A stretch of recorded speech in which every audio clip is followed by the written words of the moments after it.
Welcome, everybody, to episode 79 of Mr. Robin's Hood podcast, another in our occasional series, Working 2025, wherein we feature interesting people making a living in modern America. We're coming to you digitally from Studio C, located within an errant golf ball's flight from the fairway of hole number 2 of the Woodward Municipal Golf Course in Woodward, Oklahoma. You're missing your ball? It probably landed in the yard in front of Studio C, and I probably have it, and I'm not giving it back. Think of me as the Bermuda Triangle of golf balls. It is I, your fearless co-host and renowned golf ball collector, Robin Hohweiler, or Mr. Robin to you, and across from me, as always, my all-around best pal and fabulous co-host, Mikel Maureé Robinson, known throughout the podcasting uni as Mikey-on-the-Mic, who, when she first arrived here at Studio C this afternoon, was wearing a snorkel, oven mitts, and inexplicably balancing a dozing quail on her shoulder. But as you can see, she's dropped the weird performance art apparel and is ready now to podcast. But it doesn't end there. I feel I must address the rumors about Mikey floating around social media that she was seen gently serenading a half-inflated pool dolphin while dripping marinara sauce onto her shoes. Friends, I wish I could tell you exactly what was going on. She claims that the rumors are overblown and what actually happened was done in the name of science. The only scientific conclusion I've come up with so far is that her socks now smell like a pizzeria that's seen things. Mikey, say hello to our marinara slurping audience. Hello, marinara slurping audience. Robin is on his high horse there. He's the one that starts these rumors about me, just so you know. Yeah. Okay. So as I mentioned earlier, it's episode 79, and we're joined today by Mr. Dave Gerstner. Dave was born in Hays, Kansas, and grew up there. While in high school there, he began working at Pizza Inn, starting as a delivery driver. He wound up managing stores throughout western Kansas for not only Pizza Inn, but also Pizza Hut and Godfather's Pizza. In 1984, he became aware of a small restaurant for sale in Coldwater, Kansas, and decided to start a pizza place of his own. He's been there ever since. He's had an interest in photography since grade school, mainly as a hobby, but has done a little commercial work too.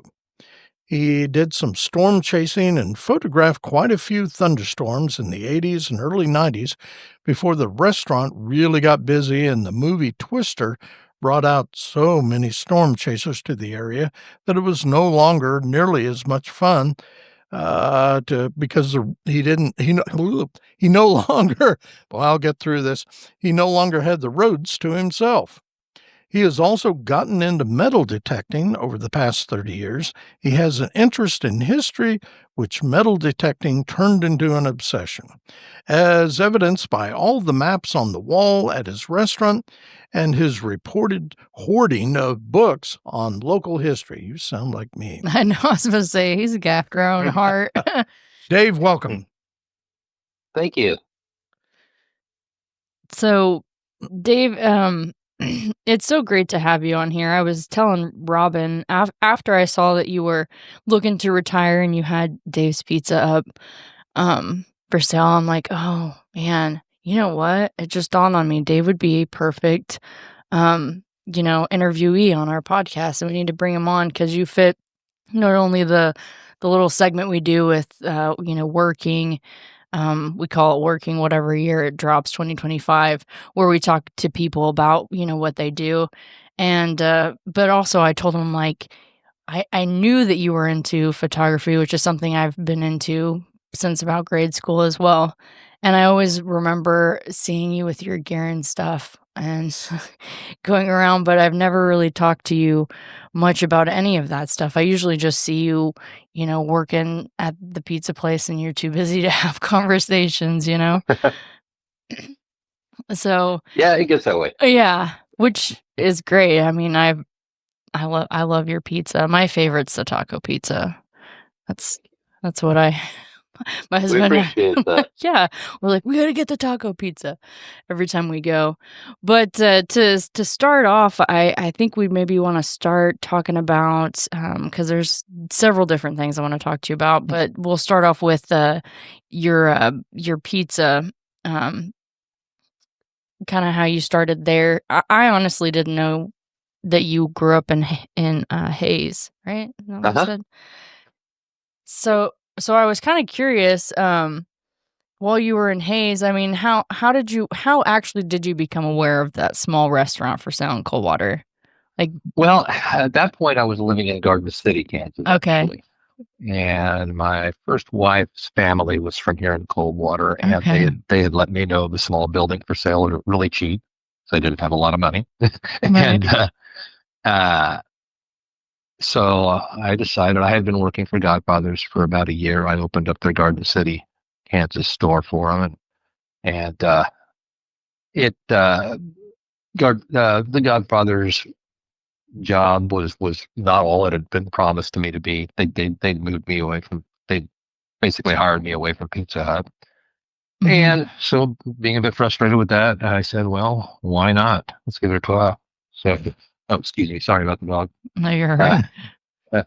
uh, uh, and so yeah, I decided to give it a try. I looked around for some financing about a local bank to get me a little bit of money to get me going and moved into that building and gathered up equipment all over the place and cheap used equipment Right. and put everything together and got started.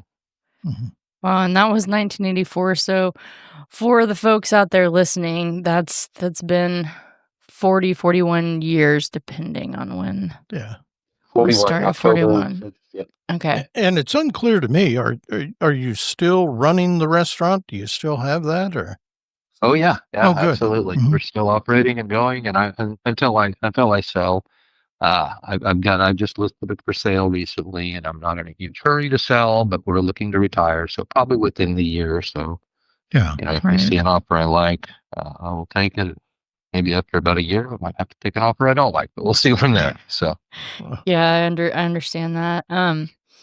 So do you when you first started Dave's Pizza back in 1984, did you see yourself doing that till retirement? honestly, I was 24 years old. I didn't think Right. that far ahead. Right. So I said, I don't like my job here. I got to make a living. I'll do this. We'll see what happens. So that, yeah, So it's kind of so like a really, leap of faith a little bit, like this is either going to go one way or not. It's either going to be successful or it's not. yeah. Yeah. right. Which my memories whenever, I was in high school, like that was the hangout for us. We're like we were going to go to Dave's Pizza cuz you had that little arcade in there, the pool Yeah. tables and all that stuff. And we'd go hang out at Dave's Pizza until the ball game. And that was kind of a Right. thing. Right. That So, still continues today. yeah, I was gonna say, is it still like that? I mean, Yeah. because we're going on, I mean, I've been out of high school 18 years. Wow. Yeah, So, a lot changes. So I wasn't sure if the kids were still hanging out at Dave's Pizza. absolutely. Our boys actually won the state football Yes. championship just last Saturday, and they Yep. all came in and had pizza afterwards. So Oh, awesome. nice celebration. Yeah, I bet so. Yeah, I was pretty excited to see that. I was in Greensburg for the holiday, and my mom was telling me that's where they were going to be playing that state game. Was there on Saturday, and so I had to follow it. At one point, I was one of the cheerleaders out there cheering on, and I remember thinking, back whenever I was in school, we'd made it maybe to sub-state or maybe to state once, but yeah, we ended up getting beat out. So I was excited to and I didn't even really like wrap my head around it, but this is the first state title that they have got since we consolidated back in '98. Wow. So it's Yep, kind that's of correct. it's kind of a big deal. Yeah, So it is. so that's cool that they came and ate pizza at Dave's. So I'm curious about whenever you started Dave's, how you came up with the pizzas and kind of made it your own, because it is definitely Well, unique. You can't get it anywhere yeah. else. Actually, I mean, it's not as it's unique now. It's not as much as it was back then. It was less unique back then. I mean, it was a pretty basic recipe. I mean, I'd worked for all these other places, Right.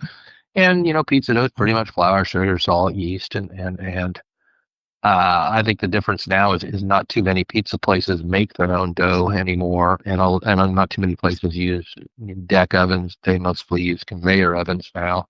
Right. So the pizza is cooked faster with hot air blowing on it. That kind of changes the taste of it as Okay. well. Well, that makes And sense.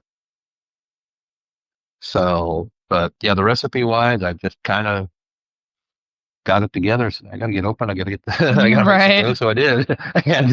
And the same way with the sauce. I just I mixed some spices together and that's how I've done it ever since. Well, cool. So basically, you're saying more of the flavor probably comes from the technique, the way that you're making your own dough and the way that you cook it. Yeah, and been doing it the same for so long. I guess it's consistent, and so I try to Right. make it the same every time. So I haven't Yeah. really changed anything. Virtually, I haven't changed any of the recipes at all in 41 years. 41 years. Mhm. Well, when it's not broke, don't fix it, right? Isn't that the old saying? Yeah, I guess. I'm just too stubborn to change too. So. Hey, well, there's that. There's nothing wrong with that, though. That's for sure. So do you only offer pizza, or do you have like sub sandwiches and other pasta? Yeah, we've got like the four different sandwiches. Like meatball sandwiches and submarine sandwiches, ham and cheeses, and Wow. BLT sandwiches are all on submarine buns, and then we have spaghetti Mhm. Oh, and okay. some ravioli, and then we have a salad bar. That's pretty much it. Pretty basic menu. Yeah. Kind of pretty much low maintenance, I suppose. True. Yeah. Yeah. And what about turnover among your staff? Do you have a lot of people that just kind of come and go, or? I've been pretty fortunate that way. And of Oh, course, good. over the 41 years, a lot of people have worked for me. Yeah. But I don't have a lot of turnover. I've been pretty blessed that way. We take pretty good care of our employees and try to anyway. I hope to. Yeah. And for some reason, I mean, turnover is usually a pretty big problem in the restaurant industry. Mhm. But Yeah. I've got people who've been with me 8 years. Well, So everybody's been there pretty much, except I may have like one new one, but most everybody's been there at least for 2 years or more. Right. And you probably still get a lot of like high school kids that you hire on that will stick with you till they leave for Sure, I school. do have a lot of them, and then some of them even come back during college break and work on the weekends and stuff like that too. So that kind of helps. Yeah. From the busy weekends, like the holidays and stuff. sure. Yeah, for sure. I know whenever I was working at Dawn's place in protection, I worked there for 5 years, and then I came back when I was in college and helped out a little bit. But I mean, I remember my experience. I think a good thing for parents to do is, encourage their kids to go work in some sort of service industry at some point while they're. Yeah, I think it's huge. I agree completely. We homeschooled our two boys, and a lot of people said, "Well, what about socialization with homeschooling, etc.?" Right. Both my kids waited tables, so Right. that teaches you how to. And I had one that was pretty shy and didn't want to. Do I Right. have to? Do I have to? And he was nervous around people. Sure. That cured him of it pretty quick. Yep. So now you can't get him to stop talking. So. Right. Yeah, it definitely will have that effect for sure. And I think it just teaches you a lot of just good skills. it's just one of those things. I think everybody should have to do it, but I think it's a good thing if you start when you're in high school working in those, because it really helps you, I think, grow as a Well, you're individual. because you're coming in constant contact with the public. You can Right. see the best and worst that they can throw at you, I suppose. Yeah, and That's for sure. And the thing about, like, the service industry is you kinda have to, like, you don't know what to expect ever, like, every day. Like, "Oh, this is our busier day," but you never know what kinda busy it's gonna be. And Yeah. so you have to learn how to kinda ebb and flow and, um, work on the fly, and then, just in learning to work with your, coworkers, because 'cause you're all in that together. It takes everybody to get that food on the table. So Yeah, you're for sure. You have to, you learn how to handle stress. That's for sure in the restaurant Exactly. industry. And with the high school kids, it's you develop a work ethic out of necessity. Exactly. When there's 45 people walking the door, you have to work. You Yep. don't have Right. any choice. That's Sure. very true. So, I've always said, I think about 5 years in the restaurant industry should give you an automatic degree in sociology. Right. I agree. Because you learn a lot about people. You do. Yeah. And you get to know people, especially what we call regulars, the regulars, people that come back and you get to know them. I mean, there's people where I could tell somebody that was new, I was training, I was like, this is what they're going to want. This is how they're going to want it. And this is how long it's going to take them to eat. I mean, I could tell you just everything about that person just by waiting on them. Yep, we've got a lot of those people that when they're walking to the door, I've already got their pizza in the oven. Right. Yeah, because they never change, and they'll even tell you, I'll never get anything else. Like, this is what I'm always gonna get. And they want that kind of service, some of them. Like, Yeah, they do. they want to be treated like they come every day, because they do. So, is it 40 plus years in the same building? No, I actually started in 1984 in a little building on Main Street, which is now a thrift store. Mhm. And then in 1994, I had a fire in that building. Ooh. And it just happened that the grocery store had closed about a year earlier, Mhm. building that I'm in now. And so I talked to those owners and we worked out a deal and I moved into that building. That fire was in August of 1994 and I reopened in October of 94. Wow. In the building that I'm in now. Oh, wow. Yeah. See, I didn't know that. I actually didn't move to the area until, I was visiting, but most of my family was in protection. So Right. It was rare we went to Coldwater at that point. And so it was like 98 before I really knew about Dave's Pizza, Yeah, there's a lot of people that don't know that we were in the older building. A lot of the Yeah. younger people, especially. Yeah, sure. I bet, because I don't even consider myself that much younger of a person per se, but Everything's relative. yeah, exactly. You're like, but to somebody else, maybe. Exactly. So I am curious. I already told you kind of what my favorite pizza is, but what is your most popular pizza, would you say? It's pretty close amongst several of them. A lot of Yeah. people like our Works pizza. It's got Yep. everything on it, and then our pita pizza, which is our all meat pizza. Right. We use the name PETA to mock the people for the ethical Right. treatment of animals. So I was know. actually Good I for was actually you. going to use I was actually going to use their logo on my menu, but my wife wouldn't let me because she said, "Well, they'll sue you." So what are they Right. going to do? Eat me? No. But those are very popular. The tacos very popular. Okay. Those are probably the three most popular. Yeah. That's funny. Yeah. And do you hold a lot of your recipes or the combos that you put together?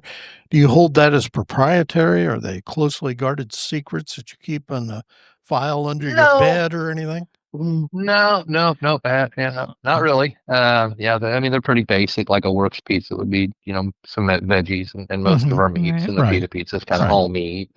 Okay. I haven't actually copyrighted anything or anything like that. Yeah. But Okay. Sure.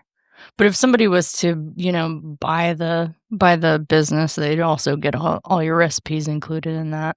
Absolutely. I'm offering, whatever the buyer wants Right. to do. Obviously, it's going to be theirs, but I am offering the recipes, the name, even the training, all that That's to help amazing. somebody get started. Because that would be something I would want them to be successful at it. Obviously, Absolutely. so if they I've got a lot of customers, of course, saying, well, don't sell it, and if you do, don't change a thing, or whoever buys it doesn't change a thing. Yeah. So I'm offering that option to the buyer if they want Yeah. to. So. Sure. Well, as somebody who looks at that, I'm thinking, well, it's a shoe in. There to me, there's less risk there. You've built it. You're willing to just pass it as it is, as long as whoever keeps it, going in the right direction, it's Yeah, a shoe in. Yeah. yeah, it'll make you a good, honest living. You do have to work at it, but Yeah. it's worth it. Yeah. I really enjoy it. It's fun. Uh-huh. I like meeting people and visiting with my customers. I like it. Right. Yeah. I will miss that when I retire. Yeah. Well, you'll have to if in the case that somebody does buy it, you'll have to go in there and start like a pizza hour where like they have the coffee hour at McDonald's or whatever.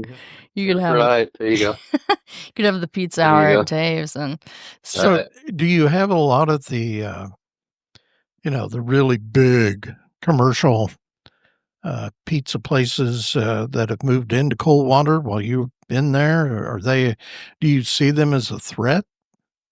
Well, I haven't for these 41 years. They never that's have great. moved in. And many, many years ago, I had one or two getting on the phone asking me to franchise with them, or they were going to move in and kick me out, and that never panned out.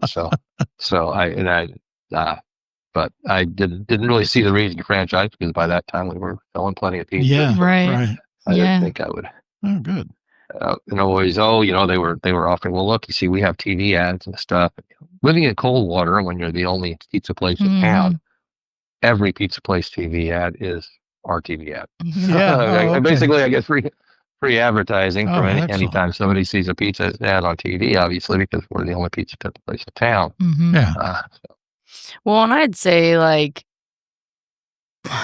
there may have been a pizza place in Ashland for a little bit, but there's lots Still of is. Yeah. there okay. There's lots of little towns there out like protection doesn't like they'd have to go to one or the other for pizza. But they're all easy driving distance. Yeah, exactly. Right. It's like 15 minutes. Oh. It's like 15 minutes to Coldwater. Okay.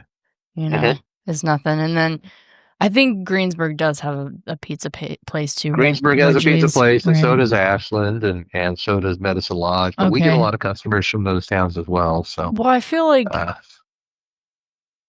here in Woodward, we have, obviously we don't have any like mom and pop pizza stores; they're all franchises. But we have Papa John's, Domino's just moved in. Mm-hmm. We have Pizza Hut, Mazzio's. Mm-hmm. I think that's it, right? So we have 4 different pizza places, and we started out when I first moved here. There was just Pizza Hut and Mazzio's, and then Papa John's came in the Domino's, and then now in the Domino's convenience store, and now Domino's has moved in. And I mean, we have I have my favorite of which ones, but they have their own thing. Like whatever I'm craving, I'm like, I want it from this place. They all have their own little kind of niche anyway. Yeah. So I feel like. With pizza, it's hard to stick with just one all the time anyway. But for you being there and just the surrounding communities that might not have it or the ones that want to change up their pizza regiment, but you also have Coldwater Lake. I feel like you probably get a lot of business from that in the summer. We do. Yeah. So that's. And I don't. I don't honestly know anything about Kansas alcohol or beverage laws. Are you able to serve beer or anything? I am able to, but I don't. Okay. I just don't. I haven't had. So years ago, I used to serve beer, but it's just something I don't bother with. No particular reason. Uh-huh. if a customer wants to, Kansas just changed their laws. I don't know, it's been quite a few years now, but a customer could bring his own alcohol in. And if some hunters, want to come in and can we bring some beer in for our pizza? Sure. I don't mind that. Right. No, But okay. it doesn't happen that often, but no, we don't serve alcohol. Oh, okay. It's kind of a whole nother animal, Yeah. There's other licensing, then there's stipulations on who can serve it, and it just kind of add another. And if it's not something that you're doing a lot of or you don't think would benefit, it might not even be worth the extra hassle and money. I mean, those licenses aren't cheap. Right. I That's know. exactly what it is. I don't, when I did have beer, it didn't make enough probably to bother even selling, Right. pay for the license. Right. Yeah. I don't think any of the franchise pizza places around here even serve alcohol. Well, I think Pizza Hut did for a bit, but then Oh. when COVID happened, they quit. And I don't know that Okay. they ever got that back. But Oklahoma kind of changed their laws back in 2018, which Kansas is actually ahead of Oklahoma on the alcohol laws. Uh-huh. It used to be the other way around. Yeah. Right. Yeah. I know, it's crazy. And so then when Oklahoma kind of got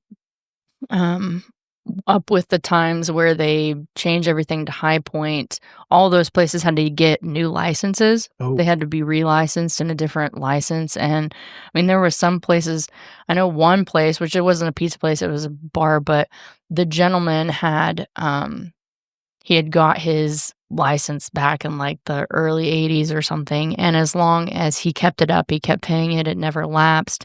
He was grandfathered in because at some point later he had gotten a felony, and you can't be a felon and have a license at a business.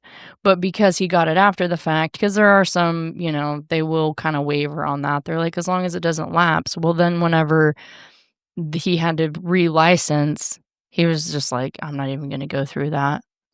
Because he could have gone and they could have, depending, but if it's violent or alcohol related or something like that, it just throws you completely out.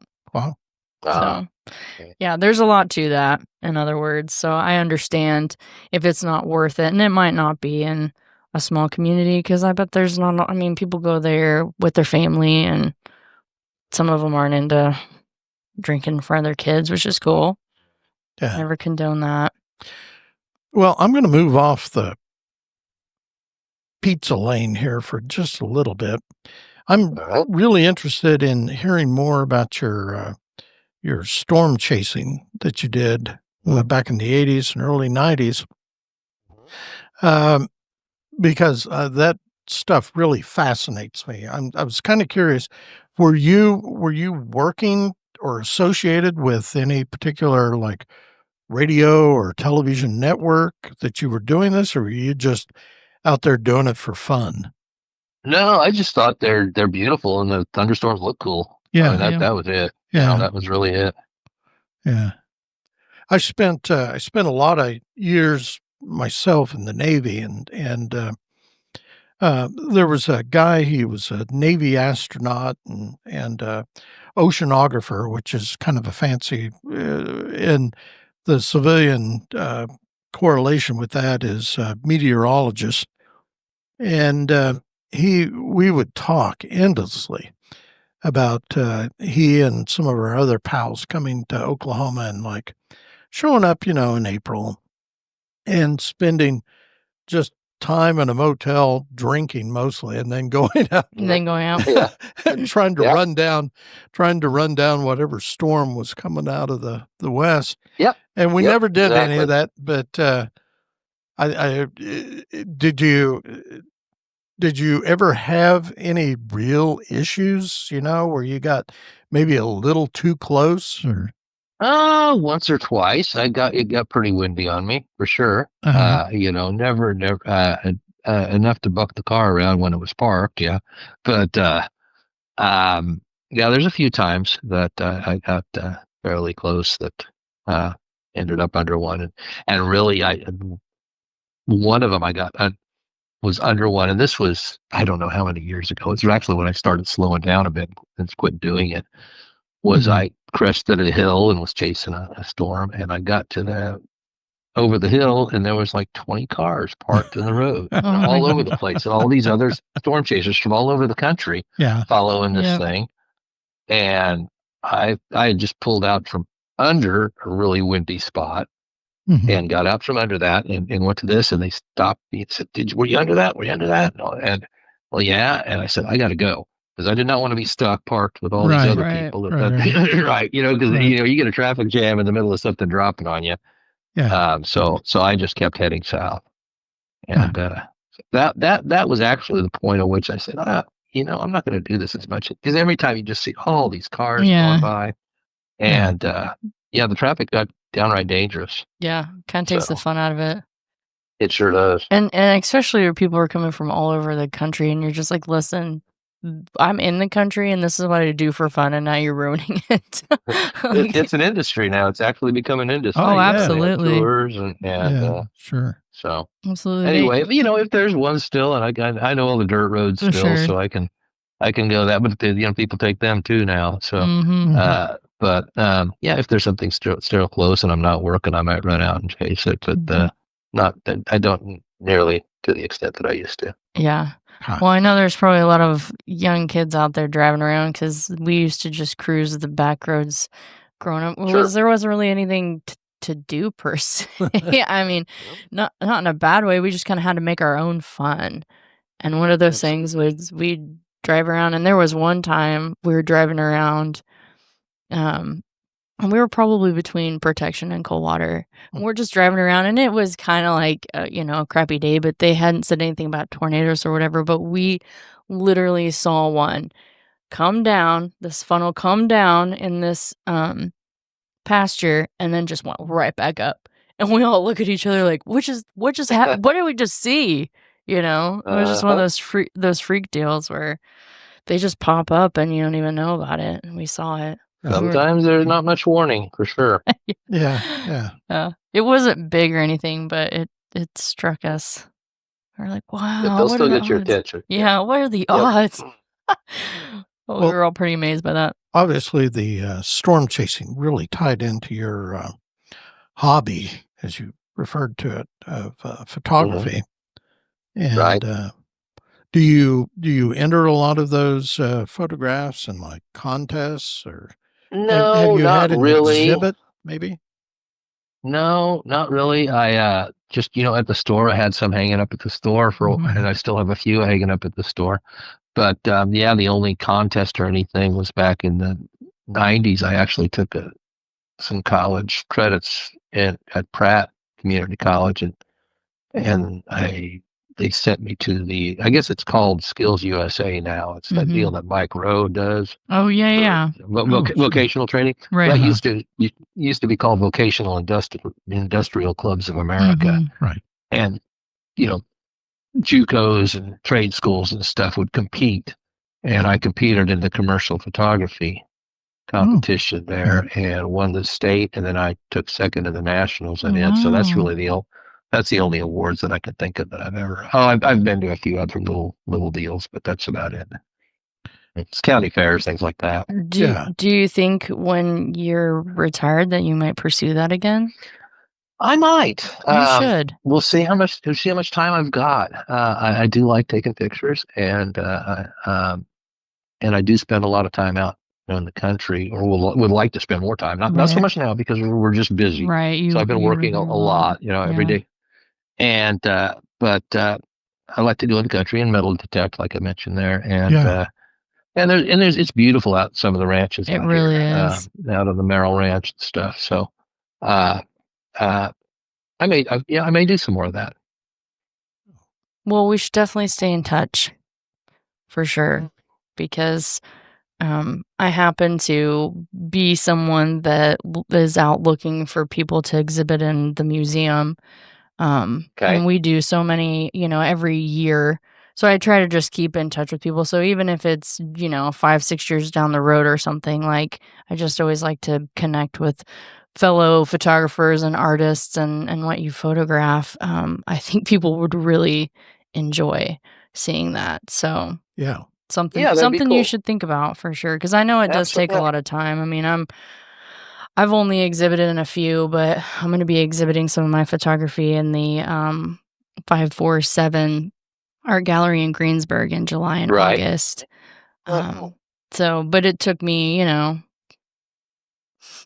15 years to get to that point. Uh-huh. And so it's just one of those things. But I've only seen your photography at the store, like at Dave's Pizza. Like, and I remember just like looking at it and being like amazed by it. And I always really enjoyed it. And so I would love to see more, as I'm sure other people would.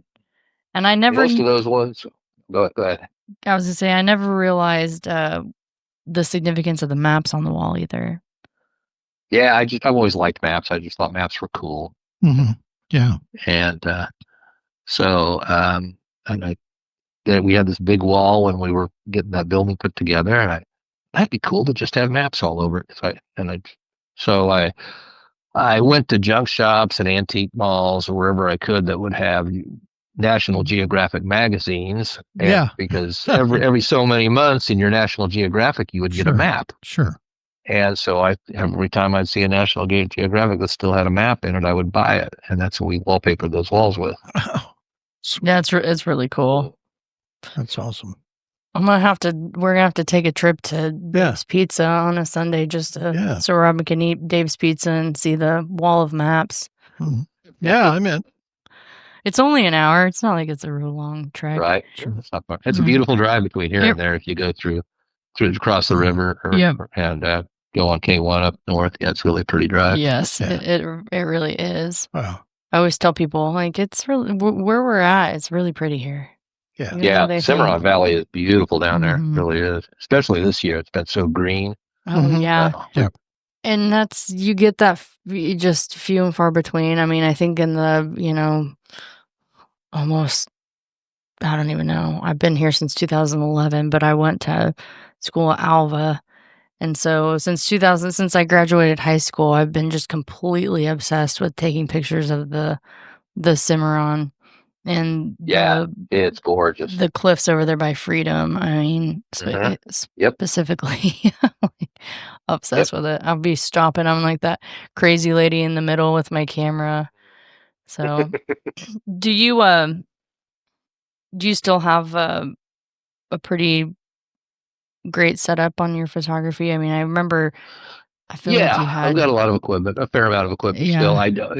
Back then, of course, it was all film. That was before digital. Right. Everything I did back then, everything you saw on the wall there, that was all printed in my darkroom, and it was a lot slower, more expensive, and tougher process than it is now. So yes. And you didn't know what you got until you got out of the darkroom with it. Very true. So but I still have enough. I'll probably get a little newer camera or two when I retire here. Most of my lenses I've still got. Everything I need there. Actually, I have some of my lenses from my old film cameras that I use adapters on my digital now. Because I had some really good glass on some of those older ones. Right. Yeah, and so I hung on to the good ones. Good for you. Good for you, because I don't think a lot of people realize that there's adapters and ways that you can still use some of that. Oh yeah. I just upgraded my camera, but I have a film, but I've been mostly digital. But I mean, when my freshman year of high school was the first year they had done away with the darkroom that year before. Right.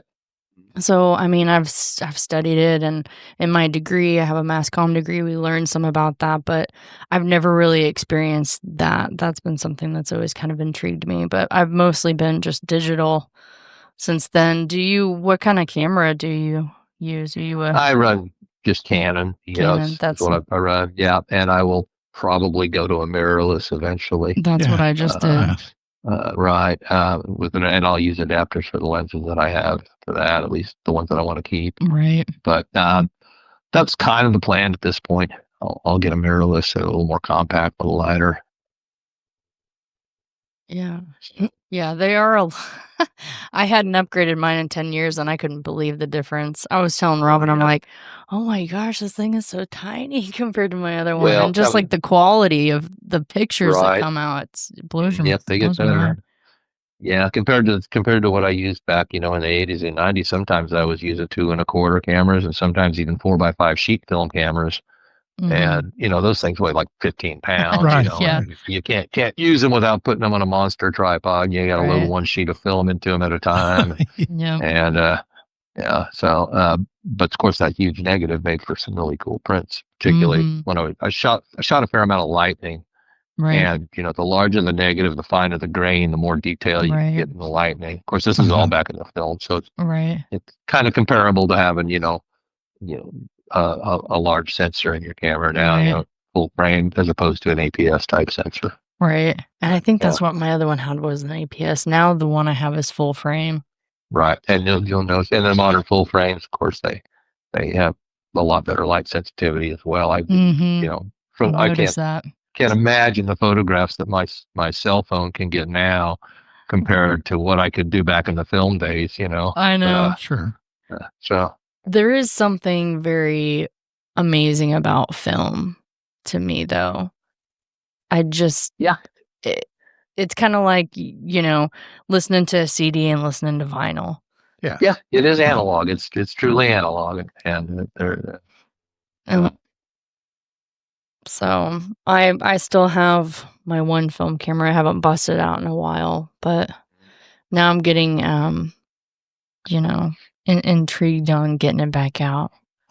Yeah, I still buy and sell used cameras and stuff like that occasionally, and so I just picked up a 2 1/4 camera again, and I thought, am I gonna go get a roll 2 1/4 and go through the darkroom print? Probably not. I probably won't. I probably could, but I won't. Yeah, no, I understand. Yeah, that's a lot of work. It is, and a lot of time, and who has time for that, right? Yeah. Even in retirement, who has time for that? Yeah, and I don't have my darkroom set up anymore. I mean, I still have one enlarger, but not like the enlarger I used to have. Right. And of course, you can digitize, you can print your negatives, and I've still got enough to actually process the film. But most people get their prints, their film printed digitally now. Right. Which is what you'd have to do. Yeah, I found different companies that I use. Oh. So now we'll move into the metal detector. Yeah, I know. I'm intrigued about that too. So what made you take up metal detecting? Was it the love of history, or did the love of history come with the metal No, it's kind of the other way around. I mean, I've always liked history to an extent. I went to Thomas More Prep High School up in Hayes when I was, freshman and sophomore in high school. And one of my teachers was Father Blaine, and he was a local historian that studied a lot of the Old West, back in the Hayes area, Buffalo Bill and all those guys. And so I learned a little bit about it then. And then, of course, I got to be a teenager, and those interests kind of went by the wayside when you're a teenager. Sure. And so I kind of forgot about it for many, many years till I moved here to Coldwater. And I think one day at a garage sale, I saw a metal detector. So I started playing with it and bought it. And you find a coin or two. That's kind of cool. And then you finally find your first silver coin, and all of a sudden you're kind of hooked. And then I would start doing a little bit of research, like where do I want a metal detector? Well, there was an old ghost town over here. So then you start reading about the ghost town. You start reading about the history of the ghost town. And then the next thing you know, okay, well, let me see. Oh, there's a book over there on that. And next thing you know, you're kind of addicted to the local history. At least I am. So did you go to Belvedere? I've not been to Belvedere to do much detecting. I've done a lot of the ghost towns out on the ranches and farms around here. Quite a bit of that. And of course, parks and things like that as well. Yeah, sure. So, it's neat. Sometimes you don't find any, it's not necessarily the value of the item. I mean, every item seems to have a story, and sometimes you try to figure out that story. So, sure. What's the most interesting thing that you've found metal detecting? Probably the most interesting thing is there was an old store on what's called the Camp Supply Trail. Now, not the Fort Dodge, the Camp Supply Trail. This was another Camp Supply Trail, which I didn't even know existed until recently. But it went from Fort Zara, which is just east of Great Bend, Kansas. And that was a fort that existed before Fort Larned even. Oh, wow. And that there was a trail that went from Fort Zara to Camp Supply, which was that was used to supply Custer's winter expedition. Right. Which is so this went through the eastern part of Comanche County down into the south part of Comanche County, and then on from there to Freedom. Mm-hmm. Not Freedom, excuse me, but Fort Supply. It's now Fort Supply. And there was that became a civilian trail, kind of, after the military trail. And so there was a little shop in the middle of nowhere now, called the Rocky Mountain Store, because it's right next to a big hill, looks like a mountain with a cap rock on it. And this is south and east of Coldwater, about 25 miles, something like that. And it went along the Salt Fork of the Arkansas River. It's right along the banks, so they're not too far. Okay. And I started detecting that some years back, and I found do you know what a crotal bell is? CROTAL bell? I don't know if you ever heard of one. No. It looks like it's a sleigh, basically a sleigh bell. Oh, Okay. You ever seen what sleigh bells look like? You know how they got the little slits in the front of them? Yeah. Okay, I found one of those, an old brass crotal bell. Oh, wow. And doing some research, it actually dated back to the late 1700s. So it was old when it got here. Oh, wow. It was probably on somebody's ox or mule or whatever, as they were traveling along there. But I found that at that general store site. I always thought that was kind of my favorite piece that I've ever found. I actually gave that to the ranch manager, and he's got it hanging on his wall at his house there. That's cool. So, yeah. Yeah, I'd say that's probably my coolest find. That is cool. We, my family has had a farm here in northwest Oklahoma for a little over 100 years. And it's been really amazing stuff we've turned up there. I found what they used to call whiskey tokens, where the whiskey sellers would come into the area and they'd distribute these, and you could take them into the saloon and trade it for a drink, and just stuff like that. And my big one now is what I want to go after is on some of that land there was a house owned by an old bootlegger, and Mikel's husband and I have talked about going out there and looking, because my grandmother swears that old guy used to bury his money in mason jars. And so I just thought, this would be really fun to go out there and just kind of feel out the earth and see if you can find any of that. So, oh, yeah. It is a blast. It is really a blast to do. Wow. I love doing it. But like you, I've taken a metal detector out and just, looking just generally in random places. And it's kind of amazing the stuff you turn up. Old absolutely. tools that fell off of tractors and that sort of thing. And so, yeah, no, I get it. And what would be your advice for someone that wanted to get into metal detecting? Start small buy yourself a cheap little detector and have at it. And do research is always finding the right place to detect. Yeah. But you never know. Yeah, and that's the thing is I've gone to a lot of different places where I thought I'd find a lot of stuff and didn't, and vice versa. So it's always kind of a new deal. But yeah, have fun. There'll be a lot of frustration initially, because you're gonna, particularly if you do more modern sites, you're gonna find bottle caps and all the aluminum junk, and which is frustrating. And but that's part of the deal. You can, with a metal detector, you can kind of filter out all those aluminum junk, but then of course you would filter. That also gets rid of anything that might have gold in it as well. So silver, and coins like that, they're higher. You can cherry pick coins with a metal detector, but you would miss any gold ring or something that might be under you if you're ignoring the aluminum. Yeah. Okay. And just out of curiosity, how many metal detectors do you have laying around? More than I need. Actually, I think I've got about 7 or 8 down there right now. That's funny. All right. Yeah. Yeah, more than I can swing at one time for sure. Yeah, that's funny. But you got those boys. Get them out there with one in each Yeah. hand. I tell my wife it's a lot like her shoes. Okay, you There can't you have go. too many metal detectors. That's funny. And are there certain ones for whatever you're going after, or is it Yeah, just to kind an of extent. I okay? mean, there's, I've got a modern digital one that'll kind of give you an idea of what's under there, whether it's aluminum or not. Some of them Mhm. I have that have no display or anything. They just make sound, and you kind of use the sound to guess what's under you. I have some that have different types of coils. Like if I want to do a ball field, I have a really long coil that covers a lot of area in a very short period Okay, of time right. for all the shallow stuff. Right. So yeah, there are different coils, different detectors. Yep. And have you ever metal detected in water? In a I did. shallow I creek? have. I've done the lake out here. I did a lake once in a while. I've been out at Corpus Christi, out in the ocean a little bit there. Okay. Didn't find anything spectacular, but Uh-huh.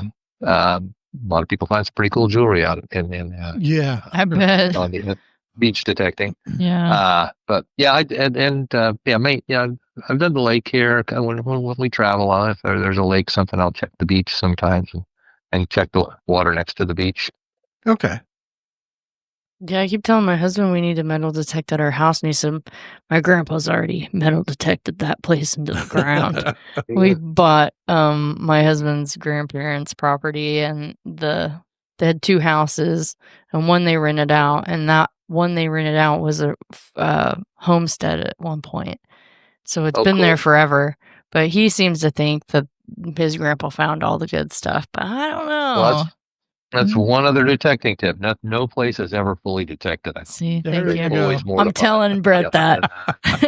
It's true. It's true. I've been to places that I've been over. I've went over that exact same spot Mm-hmm. and just didn't quite swing exactly where I needed to Right. swing to find that particular item. So Well- yeah, you'd be surprised. Well, and one of the things I've noticed, particularly around the farm, is after you've had a lot of heavy rains and Right. stuff, it seems Absolutely. to push more up out of Yeah. the ground. hmm Absolutely. So, Sometimes yeah. the vegetation can actually push items up that were buried deeper. Okay, And again, yeah. a different detector, more modern. Right. So detectors have gotten marginally better. Actually, some of the older detectors are just as deep, but if you get the right one, you can go really, really deep with the detector. If somebody Mhm. went over it with one that was fairly new with it and didn't really know how to hear the little whispers and peeps the thing makes, and they may have missed quite a bit. So Well, that was my thought. Like, how long ago did he do that? Because, like, how Yeah, old if was he did his it metal back in- detector? You know what I mean? They've been there since 1973, and they moved there in Yeah, so 73. So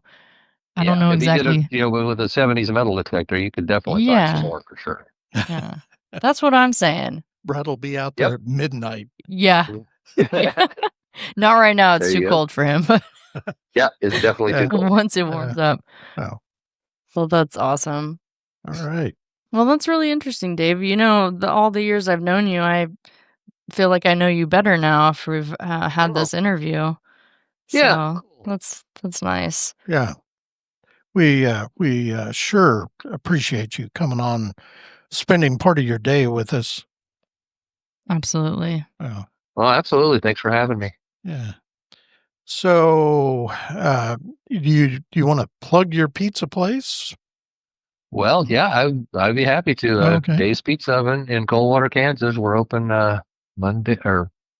Thursday through Sunday. We're closed on Mondays, Tuesdays, and Wednesdays, but we're open Okay. 11 day every other day. Okay. I got them. I'm working a 4-day work week these Hey, days. good for Oh, you. okay. I was thinking. I was like, well, I feel like it used to be Tuesday through Sunday, but Yeah. We're closed on Mondays. We're closed on Tuesdays. We're closed on Wednesdays. So okay. it's So a weekend plus Thursday. So well, that's Okay. all right. That's probably the best time to get pizza anyway. Yeah. It's Thursday through So- Sunday.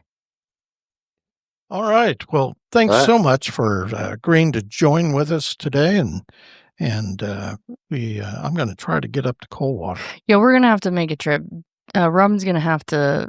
He's gonna have to try the pizza, and really anybody else that's looking to go find a little road trip to a little quaint place with good pizza, Mhm. Coldwater and Dave's Pizza. I'm your biggest, what would you call that? I'm influencer right now, Dave. All right. Well, I sure appreciate that. Thank you very much. Yeah, you're very welcome. All right. Well, thanks again for taking time out of your day, Dave, and look forward to talking with you sometime in the future. Sounds great. You have a great rest of the day. You too. You too. Take care. Yeah. now. Bye. Bye-bye.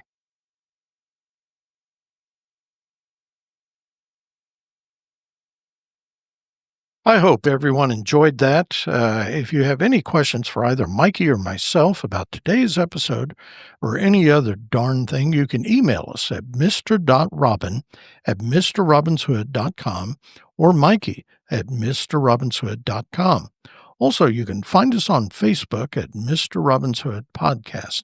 As always, you can also reach out to Mikey or me via Podophone at 580-827-1113. Maybe you just want to get something off your chest or you're feeling some butt pain because of something we said during the podcast, give us a call. Keep in mind that we aren't likely to answer, but you can leave a voicemail. Text us if you have a question, concern, complaint, compliment, suggestion, whatever. Just don't be a dick about it.